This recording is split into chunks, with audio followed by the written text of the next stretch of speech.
Selanjutnya pemirsa, aksi unjuk rasa di kantor PT Antam, Konawe Utara, Sulawesi Tenggara berakhir bentrok. Sejumlah polisi dan pengunjuk rasa terluka.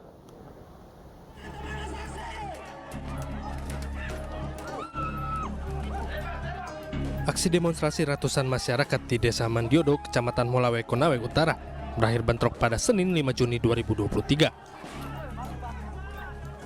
Bentrok terjadi saat massa tiba di lokasi kawasan perkantoran PT Antam, Konawe Utara, dihalau oleh ratusan aparat pengamanan dari polisi. Saat memaksa masuk ke dalam kawasan perusahaan, polisi mulai menembaki massa dengan gas air mata dan dibalas dengan lemparan batu. Dua massa terluka akibat terkena selongsong gas air mata, sementara sejumlah personil polisi juga mengalami luka lemparan batu. Massa menuntut agar PT Antam kembali beraktivitas di Blok Komandiodo dan memperdaya pengusaha serta masyarakat lokal. Setahu kami, di Blok Tapunopaka itu masih aktif melakukan kegiatan pengapalan ore nikel. Sementara di Blok Mandiodo satu pun tidak ada kegiatan. Sehingga ini menjadi dampak bagaimana kehidupan di lingkar tambang, persoalan ekonomi.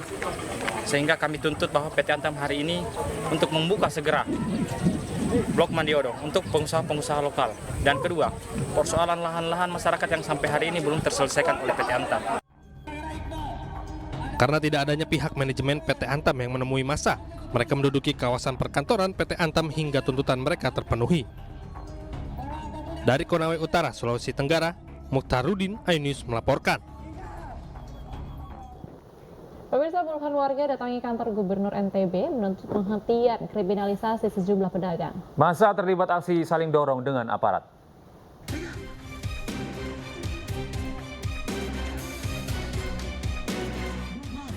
Puluhan warga Batu Layar terlibat adu mulut dengan aparat penegak hukum di sekitar kantor Gubernur Nusa Tenggara Barat. Warga bahkan terlibat aksi saling dorong dengan petugas. Massa yang berasal dari gabungan warga dan pedagang di sekitar Pantai Duduk, Batu Layar, Lombok Barat itu menuntut penghentian kriminalisasi terhadap sejumlah warga yang dipenjara akibat permasalahan lahan tanah di pantai itu.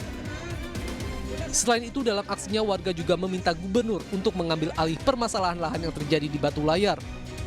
Sebab Bupati Lombok Barat dianggap apatis terhadap polemik yang terjadi terhadap warga di Pantai Duduk Batu Layar.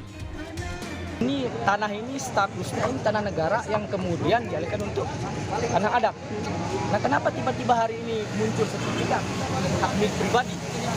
Sedangkan tapal batas tidak ada. Seharusnya kalau kita memiliki hak pribadi atau milik orang itu, seharusnya ada tapal batas atas badan pantai dengan milik yang memang disertifikatkan. Kepala Bakas Bangpol Dagri NTB Ruslan Abdul Ghani akhirnya menemui massa aksi dan berjanji akan melakukan proses hukum terhadap permasalahan lahan tanah di Pantai Duduk Batu Layar. Sebelumnya 7 orang pedagang diduga mendapatkan kriminalisasi ditahan akibat permasalahan lahan tanah di pantai tersebut.